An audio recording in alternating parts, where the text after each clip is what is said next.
Hello everyone and welcome back to another video. So in today's video I'm going to show you how to fix chat not loading on Ladder. So if the chat, coach, messages or community conversations in this app keep loading forever, show a blank screen or fail to open on iOS, you will need at first guys to force closing or open the app. Okay, so that's simple fix, but it's recommended. Okay, so you only just swipe up from the bottom of your phone and then just swipe up the app, and that way you will close it completely from the recent apps. And now just wait 10 to 15 seconds and reopen it. All right, so Apple recommends force closing apps that freeze or stop responding.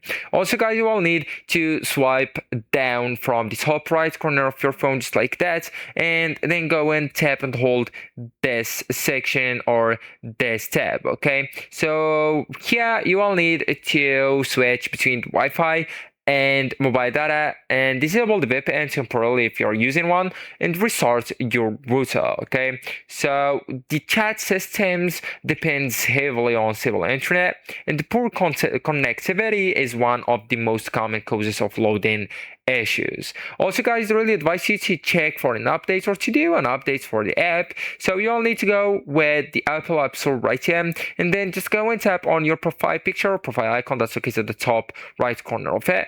So right here you will need just swipe down till you can see the Ladders app. So right here, and then just tap on update if available. Okay, so many iOS chat loading bugs are fixed through the app updates. So actually guys, that's it. This is the end of the video. Thank you so much for watching, and goodbye.